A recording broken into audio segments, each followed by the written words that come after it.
Magandang araw sa inyong lahat. Gandang umaga sa iyo, Sir Atanasio. Ito na po yung report namin tungkol sa PC assembly at parts ng CPU. Ako po si Brenda Mendez. Siya po si Sandra D. Solis. Pauline Pacheco. At siya po nagka-camera, si Loris Trinidad, at si Stephanie Swan, at Sandra de Tomas. Presenting.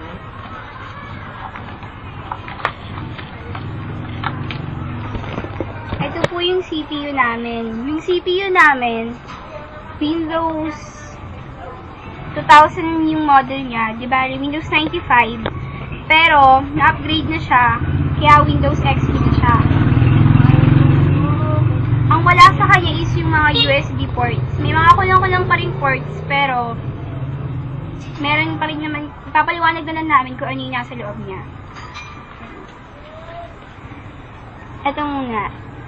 Etong nakikita nyo to, simula dito sa taas, yung kulay brown na nakikita nyo, na parang shape na rectangle, yun yung tawag dyan, motherboard. Yan. Ito sa mga importanteng parts, nasa loob niya yung mga importanteng parts ng CPU. Tinatawag siya na motherboard.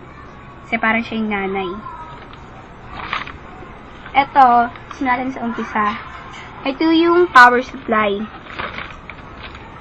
Ito yung nagtatransmit ng mga data papunta sa motherboard. Siya yung nagpapa-under sa motherboard. Nag-supply siya ng enerhiya. Dito naman, ang tawag dito sa mga to, sila yung power cords. Yan. Natin siya. Ito, sinasaksak siya dito para mapagana niya yung itong CD-ROM. Yan. Saksak natin siya. Ito namang isa, sasaksak natin dito. Saksak natin siya dyan para mapagana yung hard disk. So, yan. Dito naman tayo sa second. Ito yung CD-ROM. Ang tawag dito, read-only memory. Kasi dito sa computer namin, hindi siya pwedeng mag-save ng file sa CD.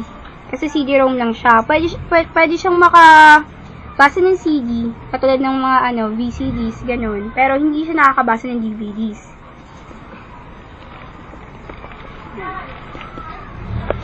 Ito naman, tawag to sa ikakabit ko. Ribbon cards yung tawag dito. Kakabit ko siya sa CD-ROM para ma-transmit niya dito yung data sa motherboard para mabasa ng computer natin. Ayan, kakabit ko siya. Dito ko sa gilid. Dali lang. Hindi ba siya pagbuka? Yan. Ito, nakabit na siya. Yan. Ito yung kinabit ko. So, yung dulo niya naman, kakabit ko siya dito sa motherboard. Ito.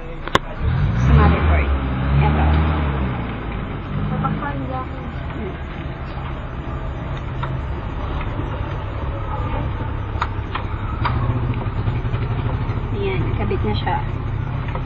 So, yan. So, itong second naman na ikakabit ko, ito yung tawag dito sa pagkakabitan ko sa kanya. Floppy disk. Nakikita ba? Yan. Floppy disk yan. Sirado mo ng konti dito. Floppy disk. Yung floppy disk, siya yung dito pinapasok yung disk. Dito pinapasok yung disket. Kasi dito sa mga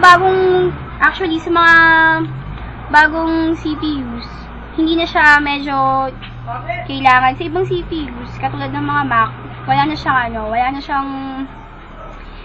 disket kasi yung disket parang luma na siya. Ang ano na lang, ang mga usually pinagpapasukan ngayon, yung mga USB ports. Yun yung wala dito sa computer namin. Kasi ito po yung isang ribbon card na ipapasok namin.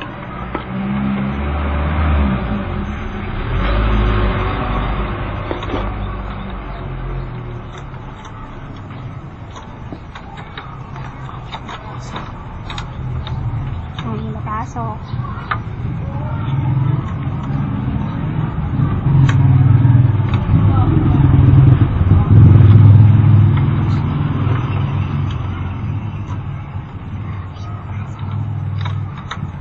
Ayan, pasok na siya.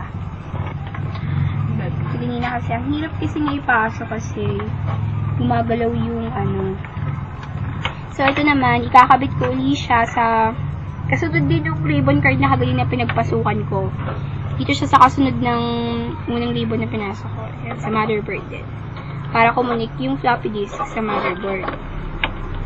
So, ayan. Hindi siya kasi ipasok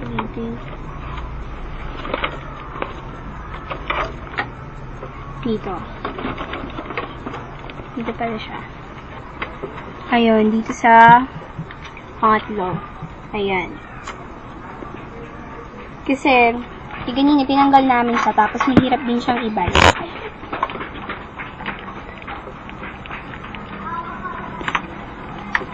Ayan, napasok na. Ito naman, napasok na natin sila. Tanggalin ulit natin kasi hindi sila makikita. Tanggalin ko ulit para dinemo ko lang yung pagpasok para alam nyo kung para saan itong yung mga ribbon cards na to. Ito naman, yung tawag dito, hard disk. Hard disk yung tawag dyan. Yan. Ito yung hard disk. Siya yung nag-i-store. Siya yung nag-i-store ng mga memories. Dito sa computer. Siya yung storage ng mga memories. So, ito. Yung hard disk kasi, meron siyang primary tapos secondary. Yung tinatawag natin na primary, ito yun. Yung primary, master. Master yung tawag sa kanya sa primary. So, papasok natin siya dyan.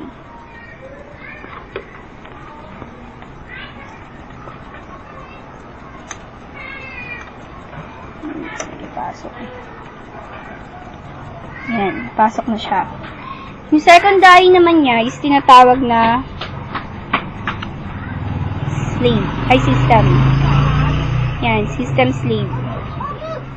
Yung tinatawag sa kanya.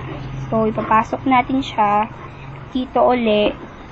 Sa pangalawa pala siya. Yung kaganina, dito siya sa pangatlo. Yung floppy disk, sa pangatlo siya. Yan, pasok natin siya.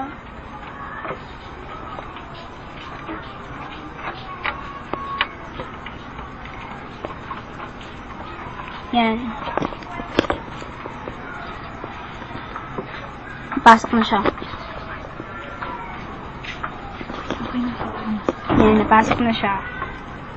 So, tanggalin natin para mapaliwanag natin yung ibang parts. Yan. Ito, yung tawag sa kanya, exhaust fan. Siya yung nagkikip sa mga chips na maging cool. Kasi 'di ba sa mga computer kadalasan, umiinit sila. So, hindi pwedeng uminit yung computer. Kaya itong fan na to, exhaust fan na to,